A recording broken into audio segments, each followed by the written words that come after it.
Assalamualaikum warahmatullahi wabarakatuh.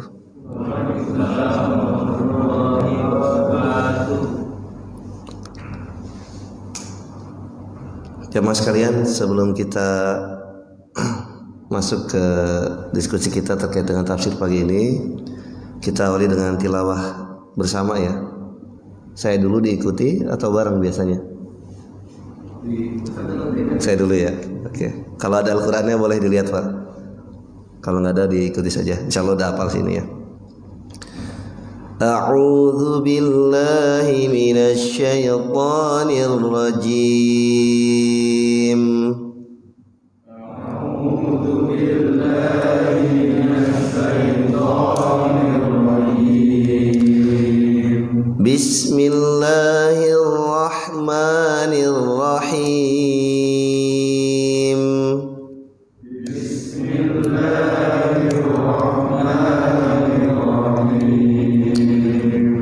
Lam yakunil ladzina kafaru min ahlil kitabi wal musyrikina munfakkina hatta ta'tiyahumul bayyinah.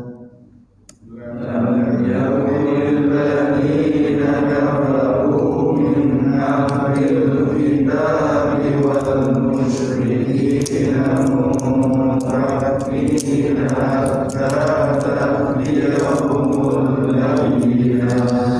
Rasulun minallahi yatlu suhufan mutahharah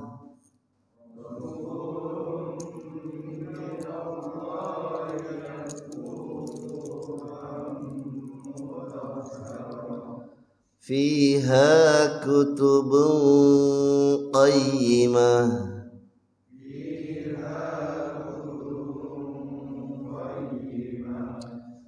وما تفرق الذين أوتوا الكتاب إلا من بعد ما جاءتهم البينة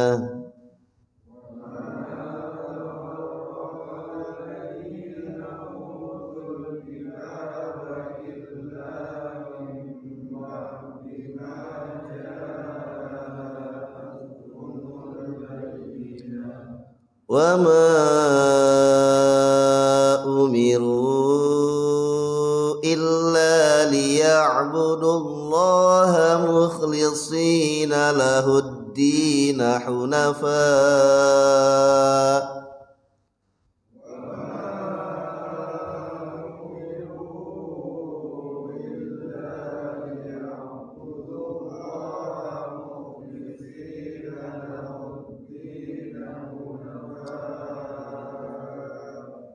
ويقيموا الصلاة ويؤتوا الزكاة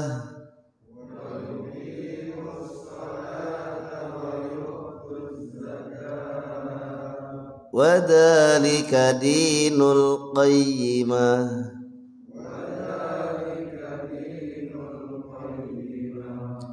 إن الذين كفروا من أهل الكتاب والمشركين في نار جهنم خالدين فيها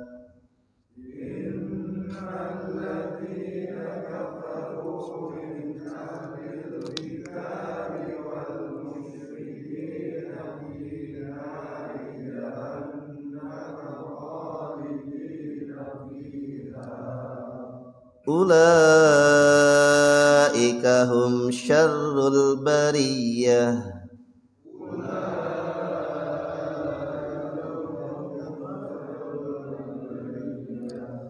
إن الذين آمنوا وعملوا الصالحات أولئك هم خير البرية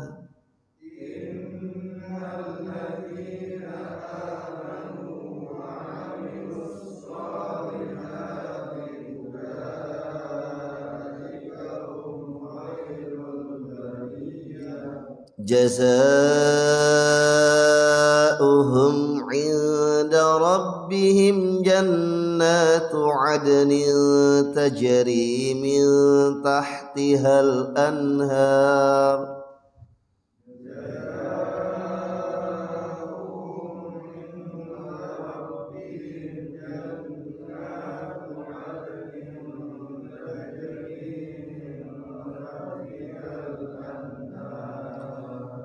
من تحتها الأنهار خالدين فيها أبدا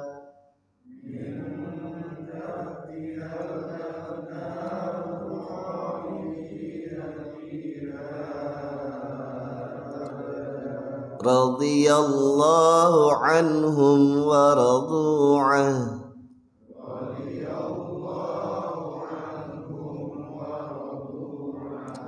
ذلك لمن خشي ربه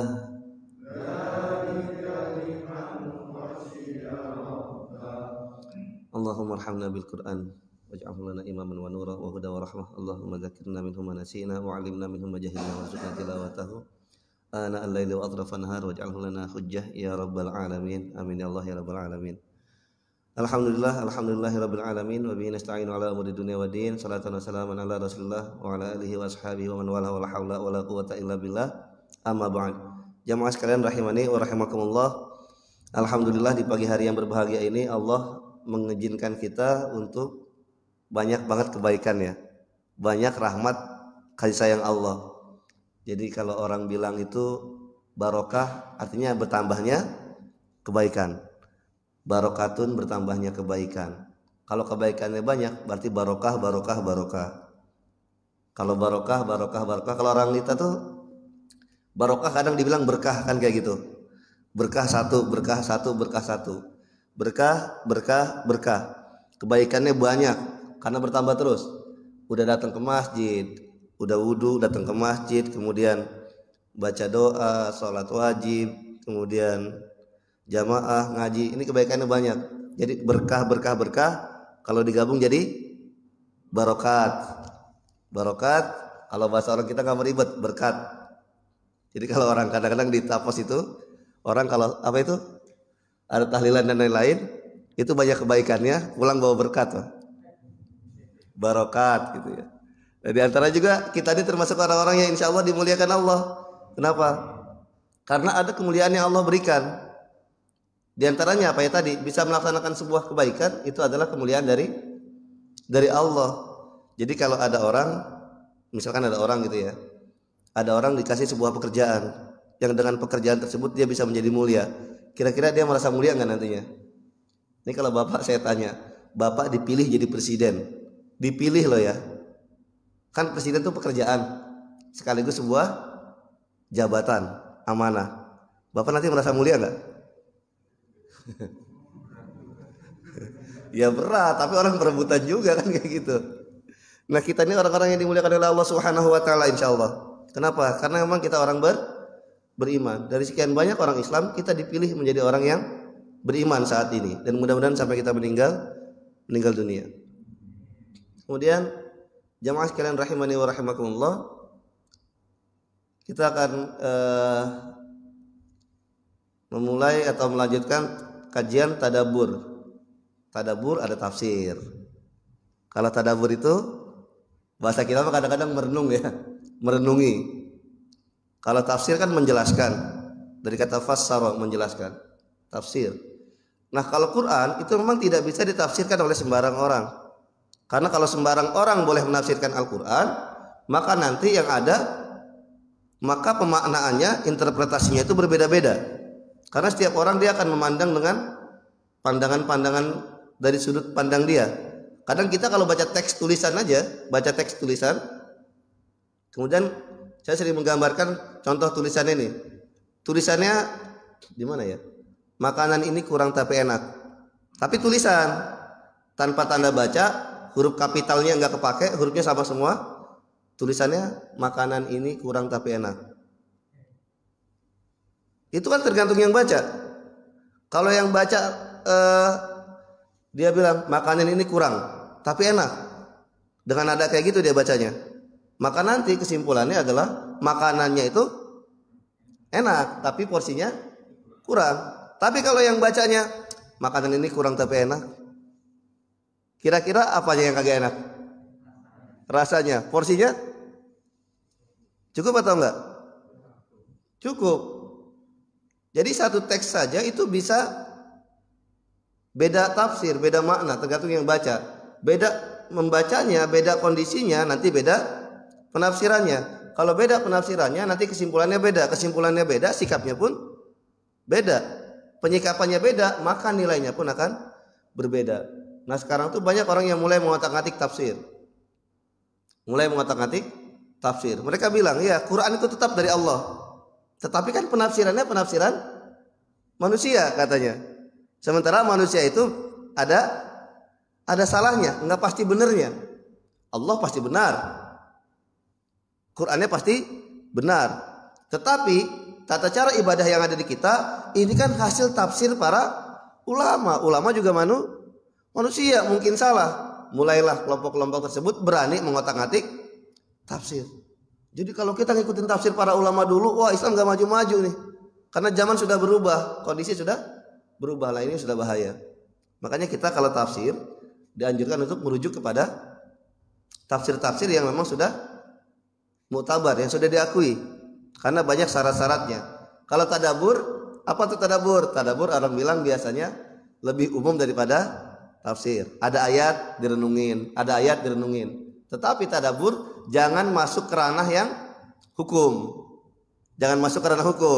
Kalau ranah hukum nanti salah nih. Orang nggak bisa bahasa Arab, nggak bisa paham. Bahasa Arab itu banyak ya, bukan artian bahasa Arab ngomong doang. Ada bahasa Arab, grammarnya dan lain-lain itu banyak. Untuk jadi mufasir itu syaratnya nggak mudah lah ya gitu. Ada orang baca Quran, kemudian dia renungin. Oh begini artinya. Itu kalau terkait hukum jangan. Tapi kalau terkait misalkan untuk mengingat diri yang sifatnya global itu boleh. Jadi kita tadabur.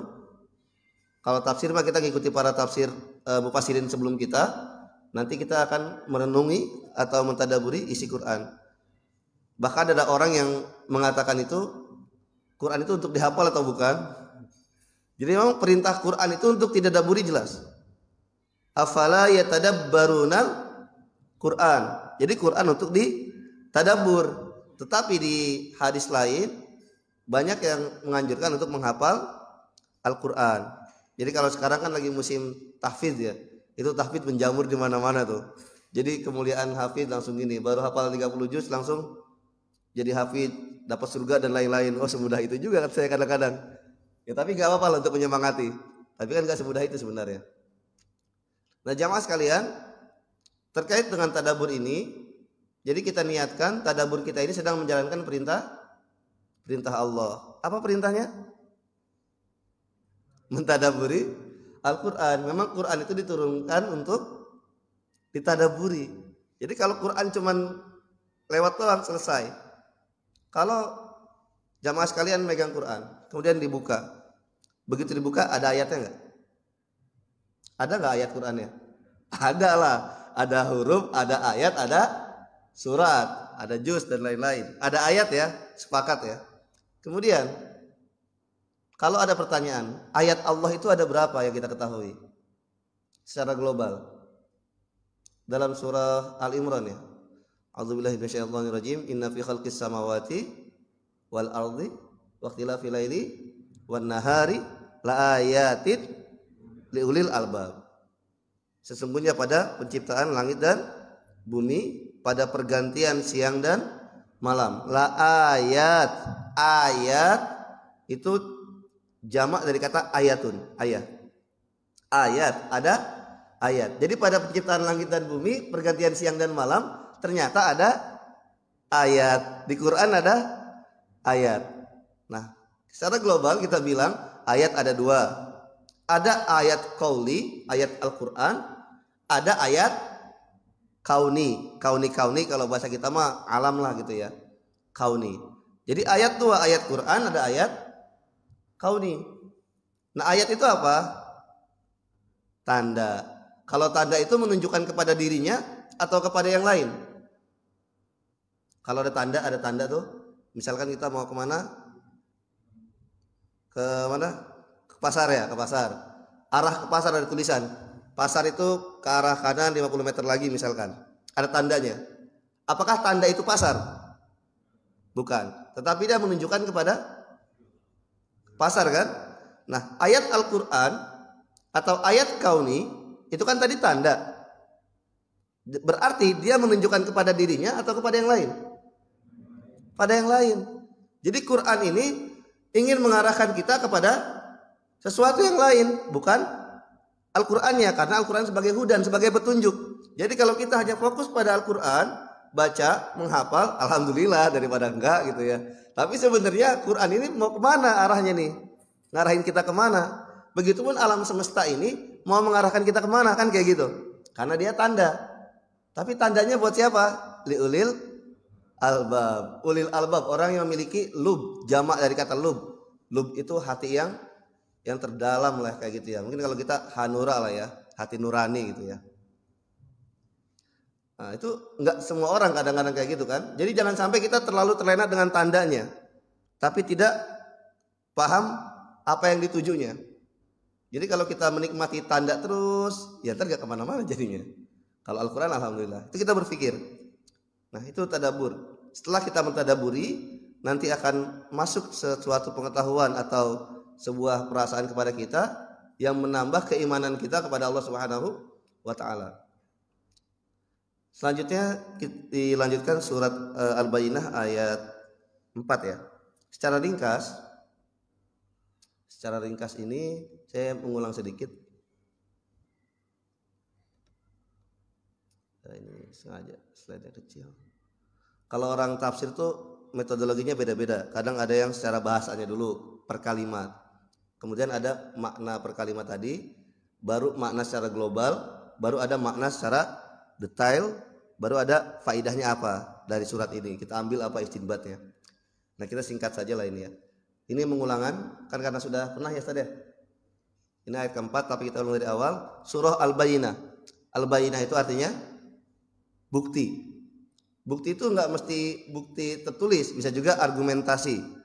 Jadi argumentasi dikatakan at-ta'rifu bi suratil bayyinah, suratul bayyinah, suratul madaniyah. Surat Bayyinah ini sebagian ulama mengatakan dia surat Makkiyah, sebagian mengatakan surat Madaniyah. Kalau Madaniyah itu surat yang turun setelah hijrah. Kalau Makkiyah turun sebelum hijrah. Kenapa disebut Madaniyah? Karena para ulama mengatakan surat ini banyak berisi tentang ahli kitab. Sementara waktu di Mekah, Nabi Muhammad SAW itu tidak berinteraksi dengan ahli kitab. Berinteraksi dengan ahli kitab itu adanya di Madinah. Karena kan Madinah kita tahu di sana tempat orang Yahudi. Banyak Yahudinya di sana dan Nasrani itu ya. Wa hiya minas suratil qasirah. Al-Bayyinah ini termasuk surat yang pendek. Jadi termasuk surat-surat pendek. Wa tartibuha fil mushafil Utsmani as-suratus saminatu wa tis'un. Kalau dalam urutan mushaf Utsmani itu nomor ke-98. Kama yujadu fiha sabani ayat. Di dalamnya didapati 8 ayat tadi, 8 tanda. Tanda untuk mengenal Allah nanti, menambah keimanan kita. Wal juz'us salasin dan juz ke-30. Wa nazalat ba'daha suratul Talaq. Setelah surat ini turun surat At-Talaq. Wa qad bada'at suratu bi uslubin nafi. Qala ta'ala lam yakunil ladzina kafaru. Surat ini dimulai dengan kata-kata yang meniadakan, menegasikan. Lam yakuni, tidaklah seperti itu. Tidak ada orang kafir. Jadi jarang-jarangnya kayak gini. Wa ya minas suwaril lati ta'addadat asma'uha wa minha. Surat ini juga memiliki beberapa nama, di antaranya lam yakun. Ada yang bilang surat ini namanya lam yakun karena awal kalimat awal ayatnya. Ada yang mengatakan al-munfakin. Ada yang mengatakan al-qiyamah, al-bariyah, al-bayyinah. Nah, ini ringkasan saja, maksudnya tiap orang bebas lah kita tadabbur yang melihat ya. Cuma kalau dilihat-lihat dari surat ini ada 4 tema besar. Tema besar yang pertama adalah ahamiyatul bayyinah. Pentingnya dalam beragama itu memiliki argumentasi. Jadi dalam beragama kita punya argumentasi, bukti. Jadi sekarang itu kan zaman kayak gini nih, orang bebas menyampaikan pemikirannya. Orang bebas memeluk agama. ada tren pluralisme. Kita kadang-kadang bingung. Orang mungkin masyarakat kadang-kadang bingung antara moderasi atau moderat dengan toleransi dengan pluralisme. Itu jangan-jangan kita bisa keder tuh. Apakah berbeda itu harus sama atau berbeda itu sikap dalam menyikapi perbedaan? Antara moderasi kan lagi musim nih ya, Islam moderat itu ya, yang dari Kemenag itu. Nah ini sekarang pikiran banyak tuh. Kalau kita nggak punya al-bayyinah, argumentasi yang benar terhadap agama kita, jangan-jangan kita bisa bermasalah nanti. Makanya kita ya perlu kajian-kajian tentang Al-Quran biar kita kembali kepada Al-Quran. Walaupun kita nggak pernah keluar ya. Kalau bahasanya kembali kepada Al-Quran, kayaknya kita pernah pergi dari Al-Quran gitu. Ya, kita perkuat kembali kajian kita tentang Al-Quran. Kalau kembali kepada Al-Quran, saya nggak pernah keluar juga ya. Jadi nggak pernah pergi, gak usah kembali lah. Karena Quran ada di kita terus insya Allah. Tema yang kedua diantaranya adalah dakwah tauhid. Dakwah tauhid. Kemudian surat ini juga mengajarkan kepada kita tentang takrirul ubudiyati lillahi ta'ala. Menetapkan penghambaan hanya kepada Allah. Dan yang terakhir ikhlas amal lillah, pada Allah subhanahu wa ta'ala.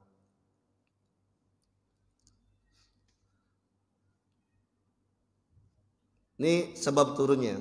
Tadi namanya sudah sebab turunnya. Surat ini turun kepada sahabat Ubay bin Ka'ab radhiyallahu anhu. Kenapa? Dikatakan dalam hadis sahih ani Nabi sallallahu alaihi wasallam, haitsura wa dzalika Anas bin Malik, sebagaimana diriwayatkan disampaikan oleh Anas bin Malik radhiyallahu anhu qala. Beliau berkata, qala Nabi sallallahu alaihi wasallam, Nabi berkata kepada Ubay bin Ka'ab, "Innallaha amarani an aqra 'alaikal Qur'ana." Innallaha, sesungguhnya Allah amarani, memerintahkan kepadaku, an aqra 'alaikal Qur'an. Allah memerintahkan kepadaku untuk membacakan kepadamu Al-Qur'an. Jadi langsung Nabi diperintah oleh Allah membacakan Al-Qur'an kepada sahabat Ubay. Bayangkan, Nabi makhluk manusia paling mulia diperintahkan untuk membaca Al-Qur'an kepada sahabat Ubay. Sahabat Ubay, kemudian ya kalau jadi kita agak aneh kan kayak gitu. Beliau pun berkata, qala Ubay, beliau berkata, Allahu samani laka, Allah menyebutkan namaku kepadamu, sampai disebut nama beliau, nama sahabat Ubaynya. Kata Nabi, iya, Allahu samakali, Allah menyebutkan namamu padaku. Faja'ala Ubay yabki, maka sahabat Ubay pun menangis. Menangis terharu maksudnya ya, karena Allah menyebutkan namanya secara khusus agar dibacakan Al-Quran, surat Al-Bayyinah ini kepada dirinya. Nah, tapi dalam agama kita itu biasanya kalau Quran itu nanti sebabnya memang khusus kepada sahabat Ubay, tetapi kegunaannya atau manfaatnya nanti bisa berlaku untuk umum. Kayak tadi golongan-golongan yang di luar sana tuh yang seenaknya itu, mereka itu nggak bisa, itu turun buat sahabat Ubay. Sekarang udah beda konteksnya, zamannya beda, udah nggak sesuai lagi. Muncullah tafsir-tafsir hermeneutik. Kalau baca pemikiran-pemikiran Islam tuh wah bermasalah banget, banyak masalah di luar sana itu ya. Kalau kita nggak pernah baca, nggak pernah mikir ya santai aja gitu. Tapi kalau tahu ya repot juga gitu. Tantangan kita itu. Kalau dulu kita dijajah secara fisik dan secara mental oleh Belanda, sekarang itu tantangan kita yang lebih besar adalah penjajahan jiwa kita ini, pikiran kita ini. Kita kemungkinan kelihatannya bebas, secara fisik mungkin kita bebas, tapi secara kejiwaan jangan-jangan kita masih terjajah oleh yang bukan Islam. Karena banyak sekali musuh-musuh Islam di sana.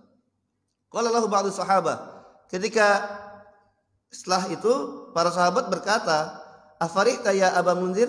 Apakah engkau bahagia ya Abul Munzir?" Setelah Nabi membacakan ayat tadi yang menyebutkan tadi, "Wa ma lina afrah wallahu azza wa jalla qad qala." Kata siapa? Sahabat Ubay bin Ka'ab. Bagaimana aku tidak bahagia? Padahal Allah sudah mengatakan, "Qul bi fadlillah," katakanlah dengan keutamaan atau karunia dari Allah. "Wa bi rahmatihi," dan dengan kasih sayang Allah, "falyafrahu," maka berbahagialah. Jadi jamaah sekalian, bahagialah. Minimal senyum dulu lah. Yang pakai masker atau nggak pakai masker senyum dulu. Bahagia. Ini sahabat Ubay itu gimana saya nggak bahagia? Karena Allah sudah memberikan karunia dan memberikan rahmatnya. Huwa khairun mimma yajma'un. Karena karunia dari Allah, rahmat dari Allah, khairun mimma yajma'un, lebih baik daripada yang mereka kumpulkan. Kita ngumpulin keluarga, nikah, punya anak, itu ngumpulin keluarga. Kemudian ngumpulin harta, ngumpulin jabatan dan lain-lain. Itu nggak ada apa-apanya dibandingkan dengan karunia dan kasih sayang Allah. Para ulama menafsirkan tentang fadlillah, keutamaan Allah ini adalah al-Islam, beragama Islam. Jadi kita dikasih jadi orang Islam, jadi orang beriman, ini karunia terbesar. Enggak punya apa-apa enggak masalah, yang penting punya Islam. Tapi punya apa-apa tidak berislam, itu justru masalah. Jadi yang paling besar adalah Islam. Ntar Bapak jamaah sekalian, dimanapun yang menyaksikan ini, begitu pulang ke rumah, lihat keluarganya, yang nakal, yang bader, yang apa kan, masih Islam apa enggak? Itu apa itu batas awal ukurannya itu adalah Islamnya dulu deh. Karena kalau udah Islam, insya Allah ke depan baru. Kan Islam beriman tuh level-level kayak gitu ya. Minimal itu dulu. Wabi rahmatihi, dan yang mengatakan rahmat Allah adalah Al-Quran. Nah kita beruntung dikasih keimanan saat ini, mudah-mudahan sampai meninggal dunia, dan kita pun dikasih kesempatan untuk mempelajari Al-Quran, sehingga Al-Quran jadi petunjuk. Harus bahagia. Kalau orang Islam gak bahagia, ngaji terus biar bahagia. Kayak guru itu paling bahagia kapan? Ketika ngajar. Karena ketika ngajar guru punya kewenangan pada muridnya. Ditonton kayak artis kan, didengerin. Begitu pulang selesai. Makanya kalau jadi guru itu nggak usah kenal-kenal banget sama jamaahnya, ada yang bilang kayak gitu. Karena kalau udah kenal banget nanti bisa bahaya juga kalau nggak bisa ngejaganya. Jadi ada istilah itu, innalil ilmi tughyanun katughyanil mal. Orang berilmu juga bisa berbuat zalim kayak orang yang banyak hartanya. Orang kalau banyak harta kadang-kadang sama yang lain itu apa? Berbuat baik, tapi kebaikannya kadang-kadang ingin memperbudak dia. Jadi guru juga sama, hati-hati. Dan biasanya orang kalau udah kenal kadang-kadang mudah kecewa. Kan kita jarang dikecewakan oleh orang yang gak kita kenal. Sering gak jamaah sekalian dikecewakan oleh orang yang tidak kita kenal? Sering gak? Atau seringan dikecewakan oleh orang yang kita kenal? Jadi yang begitu udah bahagia terus aja udah. Ntar katanya, oh mana masa ngaji nggak kenal sama muslim, udah kenalan aja kalau gitu. Pokoknya itulah, itu pendapat namanya ya. Jadi beliau bahagia karena beliau merasa ada keimanan dan keislaman, ada Al-Quran yang membuat beliau selalu bahagia. Nanti jamaah sekalian silahkan direnungin. Pernah nggak sih benar-benar bahagia atas keislamannya? Benar nggak kita benar-benar bahagia atas Al-Quran yang ada pada kita itu? Dibayangin lah. Saya kadang-kadang beberapa kali tuh merasa kayak gitu, udah ya. Kalau senang kayak gitu, yang lain tuh jadi kecil gitu loh. Kadang saya bilang ke teman, alhamdulillah hari ini saya bahagia banget ya. Kenapa emang? Udah sholat subuh jamaah katanya. Atau udah sholat subuh. Jangan sampai nikmat yang begitu besar itu ketutup dengan nikmat-nikmat yang jauh tidak berharga karena perspektif kita yang terbalik. Kan kayak gitu. Jadi udah sholat sunnah subuh atau udah sholat subuh. Sholat sunnahnya aja lebih baik daripada dunia dan seisinya. Apalagi yang wajibnya. Entah jadi pulang ke rumah itu udah sisa-sisa aja itu. Tinggal cari tambahannya aja. Qala al-Imam Al-Qurtubi rahimahullah. Imam Qurtubi berkata, wa inna ma qara'an Nabi sallallahu alaihi wasallam ala Ubay. Nabi membacakan surat ini kepada sahabat Ubay. Kenapa? Dikatakan oleh Imam Qurtubi, beliau memberikan sebuah alasan. Liyu'alliman nas, untuk mengajarkan kepada manusia at-tawadu'a, tentang tawadu, rendah hati atau rendah diri. Rendah hati. Jadi rendah hati itu ya tidak merasa tinggi, tidak merasa lebih baik dari orang lain. Tapi kalau orangnya jelas berbuat buruk, kita yang berbuat baik, ya kita lebih baik karena kita mengerjakan kebaikan. Tapi hati kita sebagai manusia tidak sampai merendahkan orang lain. Sombong itu adalah menolak kebenaran dan merendahkan orang lain. Wali alla ya'nafal alim anil qiraati ala man huwa dunahu, dan agar orang yang berilmu itu tidak keras kepada orang yang di bawahnya dari sisi keilmuan, au aqal minhu, atau yang lebih sedikit darinya. Jadi mau guru, mau murid, mau orang tua, mau siapa itu ya sama aja kayak tadi. Guru dia akan tinggi ketika dia sedang mengajar aja. Di luar mengajar ya biasa gitu. Walaupun ada yang mengatakan harus memuliakan guru dan lain-lain. Nah itu bab lain nantinya.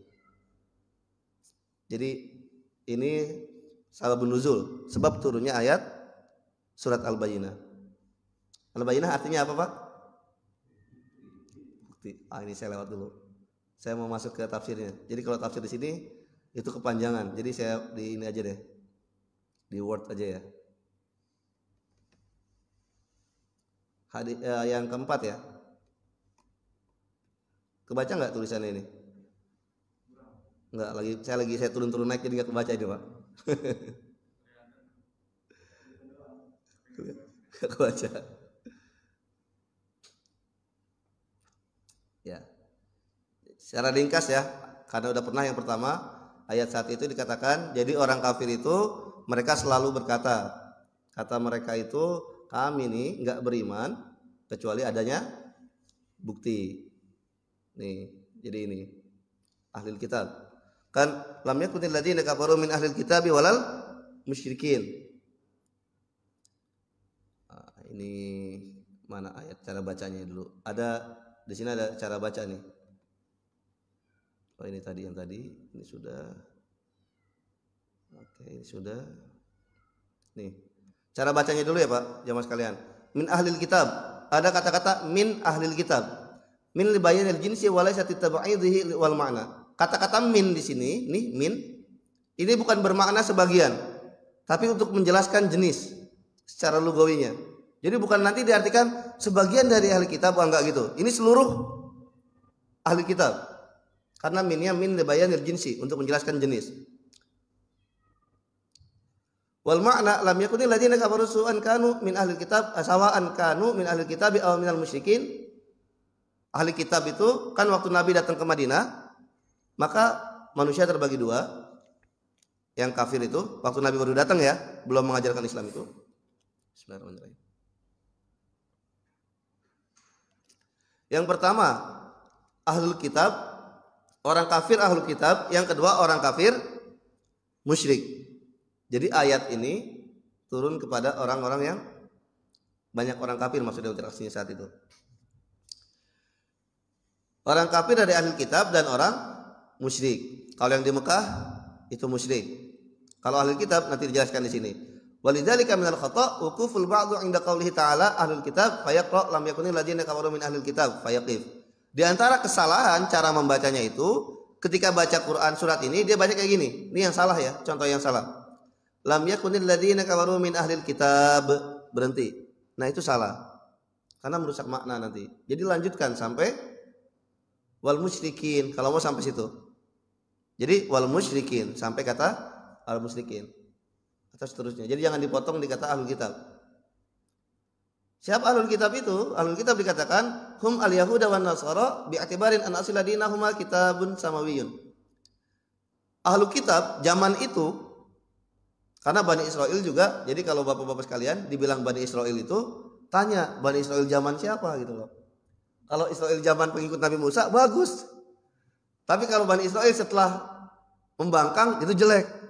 Jadi kalau bapak-bapak nih dibilang, oh Bang Irfan misalkan, Bang Irfan ini luar biasa. Jangan bangga dulu. Tanya dulu luar biasanya kayak gimana. Luar biasa dalam artian bagus atau luar biasa seperti sekolah luar biasa kayak gitu, Ustaz. Kan orang Indonesia keren kan? Orang Indonesia tuh keren. Jadi Ustaz Irfan luar biasa. Luar biasa yang mana dulu? Ya semuanya luar biasa. Jadi ahlul kitab zaman dulu itu orang yang memang mendapat kitab samawi dari langit. Taurat, Zabur, Injil. Nah kalau sekarang yang ada sekarang nih ahlul kitab bukan. Ada yang mengatakan mereka bukan ahlul kitab lagi karena sudah banyak perubahan. Karena nanti ini terkait dengan hukum fikih. Orang Islam, laki-laki yang muslim boleh nikah dengan perempuan ahlul kitab. Nah, perempuan sekarang itu apakah ahlul kitab atau bukan? Kan kayak gitu nanti. Nanti di sini ada perbedaan pendapat, yaitu para ulama fikih lah yang ngebahasnya. Jadi ahlul kitab adalah orang Yahudi dan Nasoro. Ada yang mengatakan Nasoro itu dari kata menolong. Jadi orang-orang yang menolong Nabi Isa, Hawariyun itu ya. Yang kedua, orang musyrik. Siapa mereka? Abadatul ausan, mereka adalah penyembah berhala. Abadatul niron, yang menyembah api. Abadatul kawakib, menyembah bintang, planet, nujum, minal Arab wa ghairihim, baik mereka dari kalangan orang Arab maupun orang yang bukan Arab. Jadi kekufuran itu baik jenisnya ahli kitab maupun orang musyrik, tetap mereka kafir. Munfakin diambil dari kata infikak, wa huwa faslu syai' anil akhar. Munfakin itu memisahkan sesuatu dari yang lainnya, jadi dipisah. Infakka ailam yakunu mazailina wa bayinina wa tarikina ma hum alaihi minal kufur. Jadi dikatakan orang kafir itu lam yakunil ladzina kafaru min ahlil kitabi wal musyrikin munfakkin hatta ta'tiyahumul bayinah. Mereka mengatakan kami berkali-kali enggak akan keluar dari kekafirannya sampai datang namanya bukti. Jadi mereka sering mengatakan kayak gitu kepada Nabi Muhammad. Mana buktinya kalau Rasul dan lain-lain. Waktu Nabi di Mekah, mereka itu kan Yahudi tuh. Mereka baca apa itu? Baca Taurat.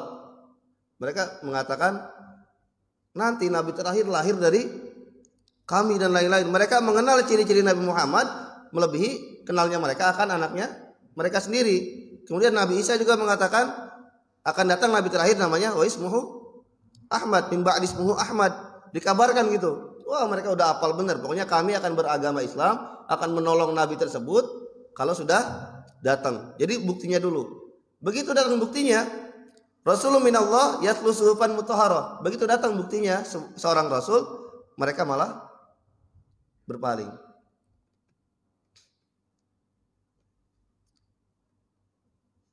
Ini kalau dimaknain perkata itu lebih enak. Cuma memang agak lama nantinya.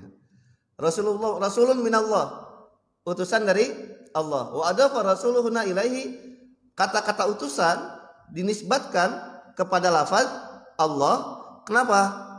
Li syarafihi, karena kemuliaannya. Anisbatu ila syarif yasluku bihal insan. Sesuatu yang dinisbatkan, ditempelkan, diikutkan kepada sesuatu yang mulia, maka dia menjadi mulia. Masjid bangunan kayak gini nih, kenapa jadi mulia? Karena ada kata-kata Allahnya. Coba kalau namanya bukan Baitullah saya diganti Baitul Fulan, orang mungkin biasa aja kan. Karena Baitullah jadi mulia. Al-Quran nggak sembarangan kita perlakukan karena disebut kitabullah. Nah, kita pun sama manusia itu jangan sembarangan. Kenapa? Karena mereka juga Abdullah. Cuma kadang-kadang ada Abdullah yang ngocol, yang nggak mau Islam. Nah, itu agak beda perlakuannya. Secara kemanusiaan, secara humanis mungkin sama. Tapi secara keagamaan nanti ada hal-hal tertentu yang kita punya batasan-batasannya. Ini mau Natal kan? Biasalah. Kalau mau Natal ini jangan sampai kita antara toleran, plural, dan moderat itu nanti dipahami lah. Datang tuh Rasul sebagai bukti. Ini adalah Rasul. Sifatnya apa? Sifatnya Rasul itu yatlu suhufan mutahharah, yang membaca suhuf, lembaran-lembaran. Kenapa Al-Quran disebut suhuf di sini? Karena tertulis pada fil malail a'la di sana ya, tertulis pada lembaran-lembaran yang disucikan. Disucikan dari apa? Mutahharatun minasyakki wal raibati wal batil wan naqsi wal khalal. Dari keraguan, dari hal yang salah, kekurangan, kecacatan. Quran tuh nggak ada kayak gitu. Min anta tadarraba wa tanaqud. Jadi nggak ada pertentangan dalam Al-Quran juga kayak gitu. Itu disebut suhufan mutahharah. Jadi kenapa sih dijelaskan perkata gini? Kan bapak-bapak jamaah sekalian hafal nih. Kalau udah hafal, maksudnya biar per kalimatnya itu kebayang kayak gitu. Fiha kutubun qayyimah. Qala ba'du ahli ilmi, al-kutub bihal Quran, dinamakan Quran karena kutub. Kitab kan satu. Kalau kutub kitab, tiga ke atas disebut kutub. Kenapa jadi banyak? Karena dalamnya ada surat. Ada tema, hukum. Jadi banyak disebutnya kayak gitu. Terus kita lewat aja ini ya. Ayat yang keempat. Wa matafaraqal ladina di sini. Nah, kemudian di sini dikatakan wa matafaraqal ladina utul kitaba illa min ba'di ma ja'atuhumul bayyinah. Orang kafir itu dulu bersatu dalam kekafiran. Mereka tidak terpecah belah. Tapi begitu datang Islam, datang bayinah, datang bukti Rasul. Jadi bayinah itu isinya Rasul, baru mereka terpecah. Maka kadang-kadang di antara mereka ada yang mengatakan Muhammad itu adalah sahir, tukang sihir, kahin, dukun, majnun, orang gila, syair, penyair. Ada yang mengatakan yaktubu asatirul awalin, penulis dongeng. Ada yang mengatakan innama yu'allimuhu basyar. Ada yang mengatakan Nabi Muhammad itu diajarin oleh orang dulu yang berilmu sehingga dia kata-katanya keren dan benar. Itu mereka terpecah tuh. Tapi ada juga yang beriman. Wa qad khassallahu ahlal kitab bi dzikri fi qoulihi. Allah khusus menyebutkan nama ahlul kitab di sini buat apa? Dikatakan oleh Abu Sa'ud, ayat ini sengaja untuk memperburuk atau menjelek-jelekan ahlul kitab. Kenapa mereka dijelek-jelekan? Karena sifat mereka nanti, karena perilaku mereka. Jadi spesial ditulis di situ. Kan kalau mau sudah kafir aja selesai. Tapi ini ditulis ahlul kitab jelas. Karena mereka selama ini membangga-banggakan kami ini orang yang belajar agama dari dulu. Kami lebih tahu dari orang yang lain tentang kenabian dan lain-lain. Begitu datang malah mereka ingkar. Kan jadi gimana gitu ya. Jadi jelek banget lah gitu. Jadi mereka udah tahu nabi namanya, sifatnya nabi, lahirnya di mana, itu mereka tahu. Ini yang tadi ya. Kita lanjut dulu.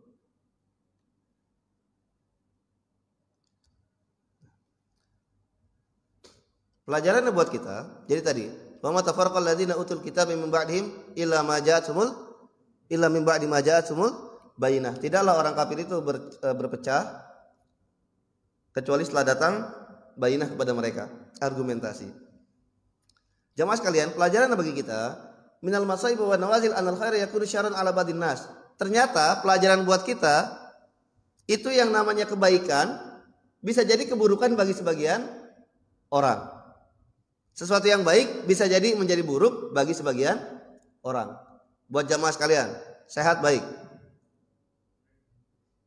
Punya harta cukup atau berlebih baik.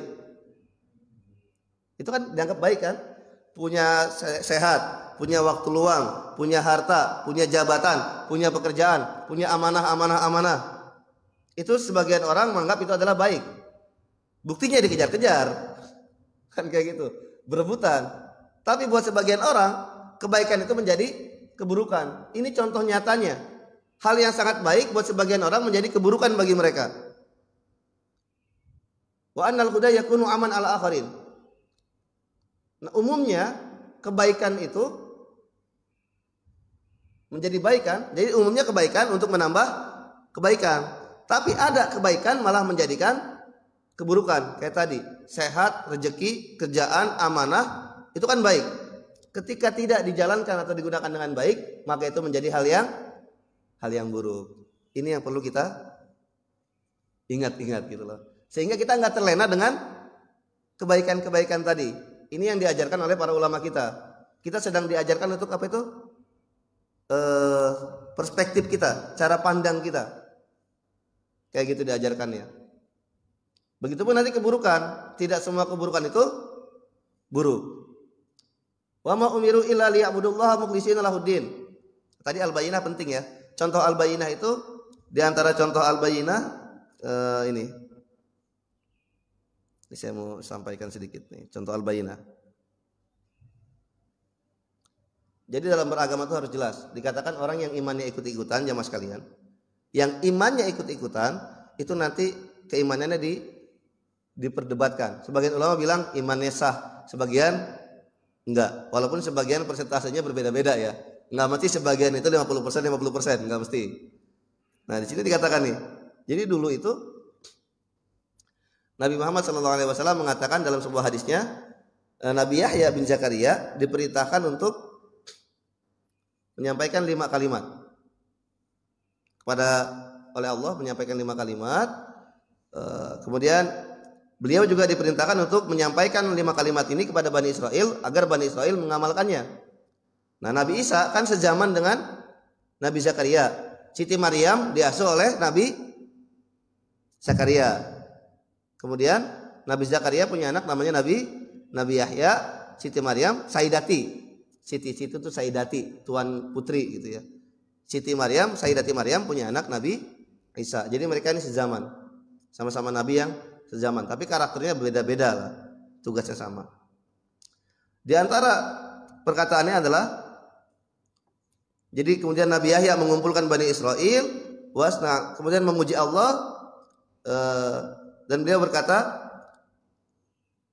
di antara perkataannya adalah anta'budullah, hendaknya engkau menyembah Allah, la tusyriku bihi syai'an, janganlah engkau menyekutukan Allah. Nah, surat Al-Bayyinah ini, wa ma umiru illa liya'budu, sembahlah Allah ay ibadatu la yukhalituha syirkun, sembahlah Allah dengan tidak menyekutukannya dengan sesuatu apapun.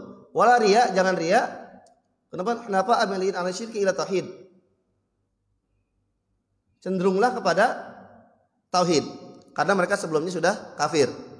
Karena mereka sebelumnya kafir, menyembah Tuhan yang lain, maka mereka diarahkan untuk menyembah Allah. Ini tugas kita. Jadi jamaah sekalian, tugas kita dalam hidup ini, bagaimana kita, anak kita semuanya itu menyembah Allah. Nabi Ibrahim namanya diabadikan dalam Al-Quran karena Nabi Ibrahim itu terkenal dengan bapak tauhid. Jadi kalau ke anak-anaknya itu tidak menanyakan tentang prestasi-prestasi duniawi, tapi yang ditanyakannya selalu prestasi ukhrawi, akhirat. Nabi-nabi itu sebelum meninggal dunia, mereka biasa menanyakan apa?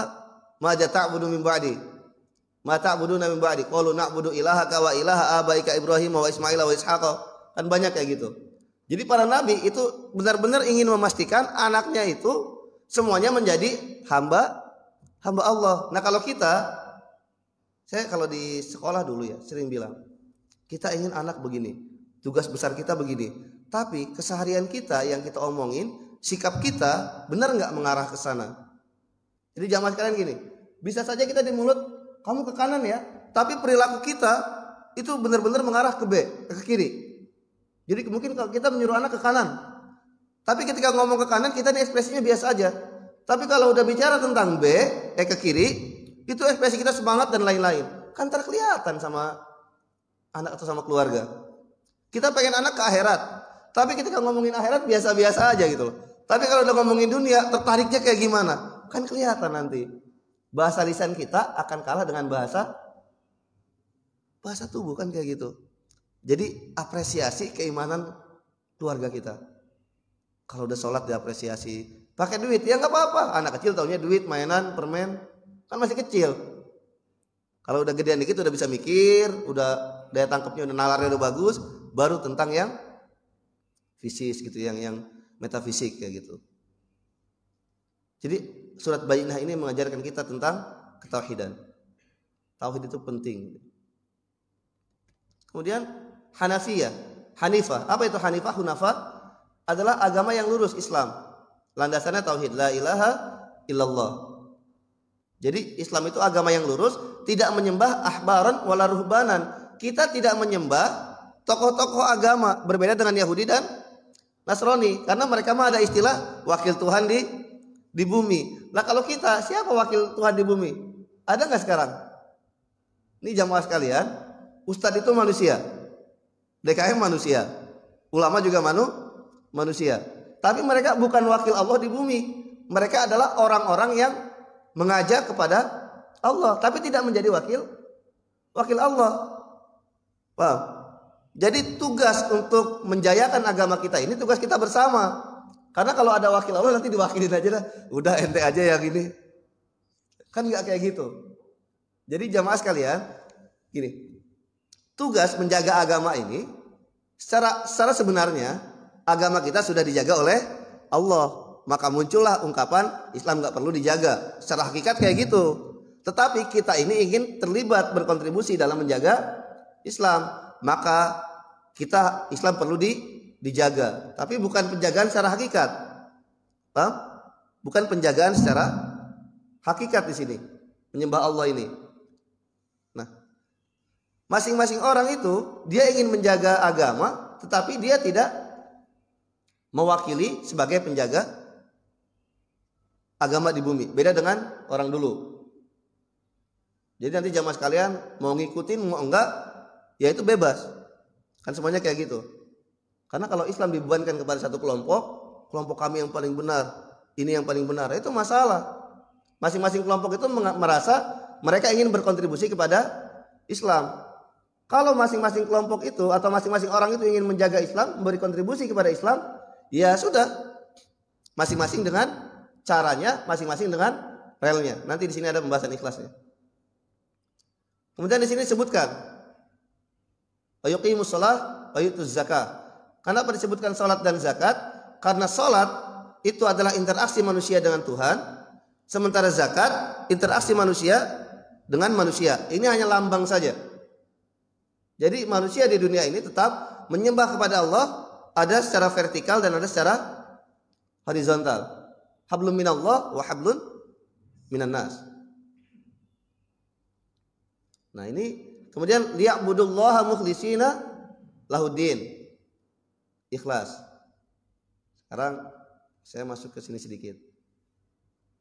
Jadi tadi ini argumentasi, kemudian tentang dakwah la ilaha illallah. Jadi katakan man qala la ilaha illallah dakhalal jannah.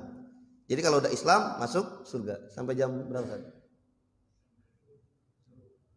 Lewat ya udah ya. 15 menit lagi. Nanti diingatkan ya. Takutnya kopi saya dingin walaupun belum dibikin kopinya kan. Ya kita jenggotan enggak, gondrong enggak, ngopi lah biar kelihatan laki kan. Nah kemudian menyembah Allah, la ilaha illallah. Setelah kita paham kan fa'lam annahu la ilaha illallah. Fa'lam, ketahuilah. Kalau nggak tahu ya repot. Jadi dalam beribadah kepada Allah, dalam berislam harus punya argumentasi. Maka kata-katanya iklam, ketahuilah. Jadi ayat ini, Al-Bayyinah ini mengajarkan kepada kita pentingnya argumentasi agar kita keimanan itu menjadi kuat, benar-benar kokoh, asli dari sumbernya. Tapi mengutip para ulama. Bedanya kalau di ajaran Islam tuh plagiat dianjurkan. Kalau dalam orang sekarang nulis-nulis itu nggak boleh plagiat. Lah kalau dalam agama terus harus nambahin dan lain-lain ya repot lah. Yang kedua adalah tugas kita untuk beribadah kepada Allah. Di sini saya tulis keutamaan hamba. Yang pertama keutamaan hamba apa itu? Ya ayatuhan nafsul mutmainnah. Fadkhuli fi ibadi. Masuklah ke dalam golongan hambaku. Jadi kalau orang udah bisa masuk menjadi hambanya Allah, beres urusan. Karena kalau ada pelayan punya majikan, maka urusan pelayan itu ditanggung oleh majikan. Jadi jangan sampai salah kita milih majikan. Kita milih majikan bener, majikannya nggak ngakuin, nah ini celaka juga. Kan kayak gitu. Jadi tadi kita menghamba kepada Allah, benar-benar jadi hamba. Hamba tahu kan, budak. Sampai sekarang masih ada di beberapa negara Afrika, informasi dari teman tuh, karena perang dan lain-lain. Nah, jadi hamba ya bersikap seperti hamba. Jangan sampai hamba bersikap seperti orang merdeka. Kalau udah masuk Islam, dia menjadi hamba. Maka perilakunya berperilakulah seperti hamba, jangan seperti orang merdeka. Merdeka itu bebas liberal lah, itu kacau lah. Imam Nawawi mengatakan, ahabul asma ilallah ta'ala Abdullah wa Abdurrahman, laisa bimani' min tasmiyah bi ghairihima. Nama yang paling disenangin Allah adalah Abdullah, Abdurrahman. Hamba Allah, hamba zat Ar-Rahman. Kalau saya Abdul Hakim, alhamdulillah. Hambanya zat yang bijak, yang bijaknya Allah. Kalau kita mah hamba. Kalau punya majikan bijak, Ar-Rahman baik, santai sudah. Majikan saya kaya, Allah goni, majikan saya kaya. Udah gitu majikan saya Rahman, baik.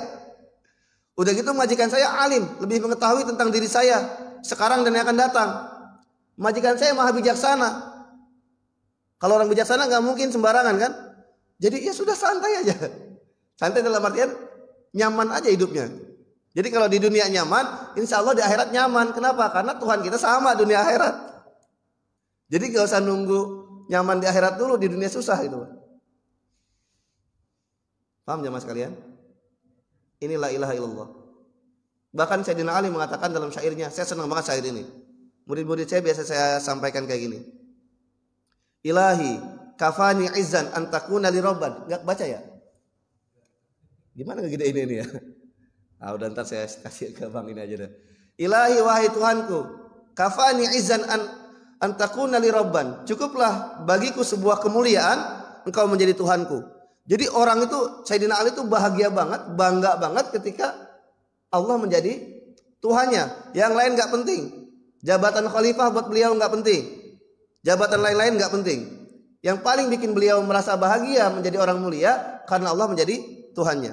Nanti jamaah sekalian coba kayak gitu. Kemudian wa kafani fakhran an akuna laka abdan, dan sebuah kebanggaan terbesar bagiku ketika aku bisa menghamba kepadamu. Nanti di ini ya. Ini banyak syair Sayyidina Ali ini bagus banget itu. Kafani izan an takuna li rabban wa kafani fakhran an akuna laka abdan. Ini semboyan-semboyan yang perlu kita munculkan kembali. Karena sekarang zaman ini banyak semboyan-semboyan yang mengalihkan kita daripada Allah. Sehingga orang Islam tuh dibilang orang Islam mundur, ekonomi, apalagi sains dan lain-lain. Jadi seolah-olah orang Islam kok jadi inferior banget gitu kan. Padahal wa antumul a'launa in kuntum mukminin. Engkau itu akan orang yang a'laun, yang paling tinggi kalau engkau beriman. Jadi kita kembalikan kayak gini. Indonesia kacau kalau kita belajar sejarah tentang kekalahan perang ini, kekalahan perang ini. Kekalahannya disebabkan adalah perebutan kekuasaan ini dan ini. Jadi gimana kita mau bangkit? Sejarah kita yang diangkat kekalahan. Sebabnya adalah sebab-sebab materialis. Sekolah bagus, tingkat negara di dunia, semuanya ukurannya materi. Ya kita kalah karena orang Islam tidak mengejar materi. Jamaah sekalian, dunia buat orang Islam matiyatuka. Dunia matiyatuka. Dunia adalah kendaraanmu. Maka taikilah dia, kendarailah dia. Kalau engkau tidak mengendarainya, maka engkau yang akan dilindes. Jadi beragama itu tidak meninggalkan dunia, ambil dunia tapi tidak mencintai dunia, kendarai dunia, jangan sampai kita tergilas oleh dunia. Ini yang perlu di mindset yang kita bangun. Kemudian tadi setelah menghamba kepada Allah, ini sudah ya. Ibadah itu artinya tadallul, merendahkan diri, khudu, taat, itu ibadah. Nah, masuk ke berikutnya, mukhlisina, ikhlas. Syarat ibadah itu diterima ada dua kan? Ikhlas. Apa itu ikhlas? Huwa ayyuqsada bil fi'li at-taqarrub ila Allah. Ikhlas itu menghendaki segala perbuatan hanya mendekatkan diri kepada Allah, enggak yang lainnya. Sederhana kayak gitu. Jamaah sekalian, salat buat apa? Mendekatkan diri kepada Allah. Ngaji mendekatkan diri kepada Allah. Kalau habis ini keluarganya pulang, jangan keluarganya. Kalau habis ini jamaah nih ada yang pulang, buka pintu, kemudian dipanggil sama Allah, senang atau bahagia? Kalau keluar dari pintu mati, misalkan nih, siapa yang keluar dari pintu itu mati sekarang, siap nggak? Lah kok ini datang sholat buat mendekatkan diri, ngaji buat mendekatkan diri. Lah ini ketemu, mau nggak? Akan aneh ketika ada orang semasa hidup, saya mau mendekatkan diri, saya mau mendekatkan diri. Masa ketemu nggak mau? Jangan-jangan ada yang bohong nih. Ya kan? Orang Islam itu kalau memang dia selalu berusaha mendekatkan diri kepada Allah, ya meninggal dia biasa aja. Selama hidup aja dia ngedeketin Allah, apalagi ketemu kan seneng. Ya. Jadi ikhlas. Kemudian di sini dikatakan ikhlas itu memang surat ini bagus sekali. Ikhlas itu jamaah sekalian adalah sabab fidafil furqah wasyaqaq wal khisam. Sebab terjadinya perselisihan itu karena enggak ikhlas. Dikatakan sebab terjadinya perselisihan karena enggak ikhlas. Perpecahan karena enggak ikhlas. Kalau ikhlas itu enggak akan pecah. Kenapa enggak akan pecah? Karena si fulan, kamu kenapa berbuat ini? Karena Allah. Kamu kenapa berbuat ini? Karena Allah. Ya udahlah, sama-sama kepada Allah, kita sama-sama aja udah. Kan kayak gitu. Jadi pelajaran buat kita, kalau kita sedang berselisih dengan orang lain dan lain-lain, lihat, jangan-jangan ada yang salah dengan hati kita. Kalau Salim Afilah itu dalam bukunya, apa itu yang ukhuwah itu? Yang Salim Afilah bukunya itu ukhuwah itu? Apa? Judulnya ukhuwah gitu ya? Dalam dekapan ukhuwah. Beliau mengatakan kalau hubungan kita dengan teman kita ada yang ngerasa ngeganjal, maka lihatlah ke dalam hati kita. Jangan-jangan iman kita sedang ada yang bermasalah, ada yang rusak. Nah ikhlas. Kadang-kadang ya ustadz dengan ustadz, orang satu kerjaan, kan kayak gitu. Tetangga dengan satu RT, nggak akan jauh-jauh lah kayak gitu. Makanya jamaah sekalian, saya tuh paling senang kalau orang ziarah kubur. Kenapa orang senang ziarah kubur, Ustaz? Kalau bapak jamaah sekalian ziarah kubur, itu banyak manfaatnya. Jangan minta, jelas nggak mungkin minta lah.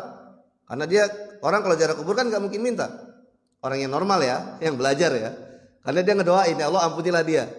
Ya berarti dia ngedoain. Nah kalau main sama orang mati itu, pertama kita hidup dia mati. Maka kita ngerasa punya kesempatan berbuat baik. Dia enggak, beruntung kita. Kita hidup miskin, orang mati kaya, tetap aja dia mati, nggak bisa pakai kekayaannya buat turunannya. Nah kita miskin masih punya kesempatan untuk nyari. Dalam masalah ibadah kita masih bisa, dalam masalah dunia kita masih bisa usaha. Dan kalau main sama orang mati, jamaah sekalian itu enak, nggak mungkin dibohongin, nggak mungkin dikerjain. Kalau sama orang hidup, kadang-kadang bikin puyeng, Ketemu sama teman pengusaha cerita terus pengen jadi pengusaha. Ketemu sama orang punya jabatan pengen jabatan. Ketemu sama orang yang rada jahil dikit ditipu. Kan kayak gitu ya. Sama orang hidup, resiko hidup. Kalau sama orang mati aman. Jadi sering-sering ziarah kubur, tapi dengan niat yang baik. Kalau ziarah kubur ya minta-minta ya jelas salah gitu. Jadi itu. Jadi kita kalau ngata orang ziarah kubur, wah dia lagi ingin menyendiri. Nah, jadi ini mukhlisina lahudina hunafa wa yuqimus shalah wa yutuz zakah wa dzalika dinul qayyimah. Jadi pelajarannya sederhana dulu ya. Sampai ayat berapa ini? Enggak tahu deh saya. Ayat keempat apa kelima deh ya. Intinya gitu. Kemudian yang terakhir balasannya Allah menjelaskan di surat ini, sebaik-baiknya, seburuk-buruknya orang adalah orang kafir. Mereka kekal di dalam neraka. Dan sebaik-baik orang adalah orang beriman. Mereka kekal di dalam surga. Yaitu orang-orang beriman dan beramal soleh. Iman dan amal soleh. Ada kata-kata bagus. Apa artinya Athena tanpa Yerusalem? Jamaah sekalian, ini perlu diingat baik-baik biar kita punya pemikiran yang lurus, yang benar. Apa artinya Athena tanpa Yerusalem? Apa artinya kepintaran dunia tanpa nilai-nilai agama? Seburuk-buruk manusia adalah orang kafir. Sebaik-baik manusia adalah orang Islam. Maka lihat pandangan kita ketika melihat orang Islam, melihat keluarga kita yang Islam dengan yang non-Islam, bagaimana pandangan kita? Kalau sama dari sisi agama ya, kalau sama berarti ada yang salah. Tapi kan tetap ke bawah dalam pandangan umumnya, itu pasti ke bawah lah. Karena agama kita itu nggak bisa dipisah-pisah. Wah ini cara pandang agama, ini cara pandang apa itu kemanusiaan, yang nggak bisa kayak gitu. Karena cara pandang Islam itu satu gitu. Jadi kita perlu meyakini sebaik-baik manusia adalah apa di sini? Khairul bariyah. Sebaik-baik manusia orang beriman dan beramal soleh. Jadi yang diapresiasi adalah orang beriman dan beramal soleh. Ntar bapak lihat jamaah sekalian pulang dari sini, lihat keimanannya. Yang terakhir khosyah. Saya ingin kata khosyah nih.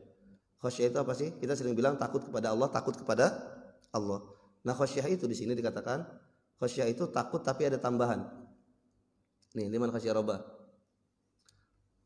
Khosyah itu takut dan tambahan. Apa tambahannya? Tambahan memuliakan. Kalau takut pengen lari itu bukan khosyah. Tapi kalau takut disertai pengagungan, ta'zim, itu disebut khasyah. Makin enggan. Kalau bahasa kita segan ya. Segan. Nah, gimana biar caranya segan? Ya harus belajar sifat-sifat Allah, nama-nama Allah dan lain-lain tentang akidah. Enggak mungkin kita bisa segan kepada Allah kalau kita tidak tahu Allah. Mungkin itu saja yang bisa disampaikan. Ada pertanyaan jamaah sekalian? Atau enggak ada sesi tanya jawab? Silakan. Nanya bebas, jawab enggak wajib.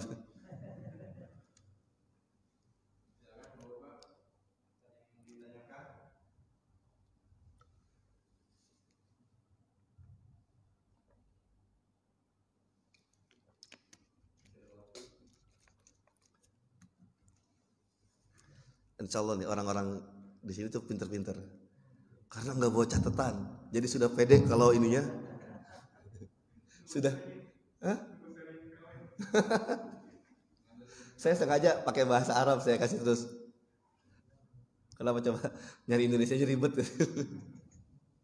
Biar jamaah ngaji lagi kan. Jamaah sampai rumah ini artinya apa nih? Jadi begitu jamaah sekalian. Orang ngaji itu bikin senang. Makin kenal dengan Allah kita makin senang. Kasih sayang Allah meliputi segala sesuatu. Rahmati wasi'at kullasyai. Saya selalu teringat perkataan Imam Ghazali itu. Tapi asal dalam hadisnya. Sebaik-baik umat pilihan dari umatnya Nabi, orang-orang pilihan dari umatnya Nabi, mereka yang tertawa keras. Mereka loh, bukan sendirian. Kalau tertawa keras sendirian bermasalah dong. Orang pilihan dari umat Nabi, inna min khiyari ummati qauman yadhakuna jahran min si'ati rahmatillah. Orang pilihan dari umat-umatnya Nabi adalah mereka yang tertawa keras karena meyakini rahmat Allah sangat luas. Semuanya ada rahmat Allah. Dalam musibah pun ada rahmat Allah. Mati, ya udah waktunya gitu. Duit habis, ntar juga datang lagi yang baru. Kan kayak gitu. Tapi menangis dalam kesendirian karena takut siksa Allah. Jadi kalau ketemu teman-teman, tolong bahagia biar temannya itu enggak ikut-ikutan sedih.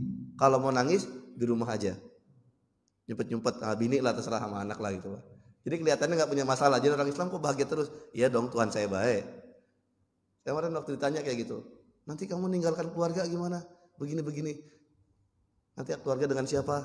Hidupnya bagaimana? Saya bilang, Tuhan saya mau baik, Ustaz. Tawa itu Ustaz. Iya, udah selesai. Kan memang iya kan? Kita kadang lupa. Nah terakhir jamaah sekalian, kita ini orang yang belajar. Ya di luar juga belajar orang lain. Nah kita karena yang ada segini lah. Kita orang yang belajar, jangan sampai didikte oleh yang tidak tahu. Orang yang tahu jangan didikte oleh yang tidak tahu. Karena seharusnya orang yang tahulah yang memberikan perubahan baik kepada orang yang tidak tahu. Jadi secara logikanya, orang yang tahu itu mendikte orang yang tidak tahu. Orang yang baik mendikte orang yang tidak baik. Jangan sampai terbalik, karena kalau terbalik kalah kita. Contoh, Bang Irfan, orang baik, keluar dari masjid, ketemu sama orang yang gak suka dengan beliau, dicaci maki beliau. Karena dicaci maki, ngebales gak Bang? Kira-kira ngebales gak? Kalau beliau membalas caci maki, berarti caci maki yang keluar dari Bang Irfan itu balasan atas caci maki orang lain. Respon dari orang lain. Berarti Bang Irfan didikte oleh orang yang gak baik kan? Nah, harusnya justru Bang Irfan yang mendikte orang yang gak baik. Paham sampai sini jamaah sekalian? Jadi kita pandai-pandai menahan diri, menjaga diri dan lain-lain. Jadi ya sudah, Imam Syafi'i kan keren. Anda diomongin di belakang, oh bagus. Berarti saya berwibawa. Dia gak berani ngomong langsung ke saya. Itu luar biasa itu. Jadi pola-pola pikir kayak gitu. Oh itu ada teman ente, teman ente tuh datangnya giliran ente bahagia dia datang ikut makan-makan, seneng-seneng. Giliran kita susah mereka nggak datang, kurang ajar tuh teman. Oh mereka nggak kurang ajar, kita salah mikirnya. Mereka bukan kurang ajar, justru mereka sangat memuliakan kita. Memuliakan dari mana? Orang kita lagi susah kok nggak ada yang datang? Iya, mereka memuliakan kita karena mereka nggak mau dengan kedatangan mereka kita menjadi sedih. Kan teman datang nggak disuguhin apa-apa jadi sedih kita kan. Nah mereka karena tahu diri nggak mau bikin kita susah, maka mereka nggak datang dan mereka nggak mau menyusahkan kita. Itu mikirnya kayak gitu nanti. Pola pikirnya dirubah.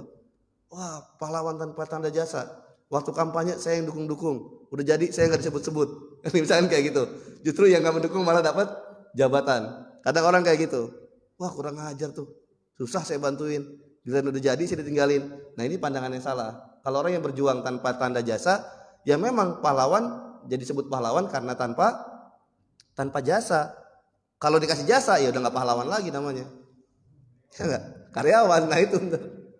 Kalau dikasih jasa jadinya karyawan. Wallahu a'lam. Subhanakallah bihamdika asyhadu an la ilaha illa anta astaghfiruka wa atubu ilaik. Assalamualaikum warahmatullahi wabarakatuh.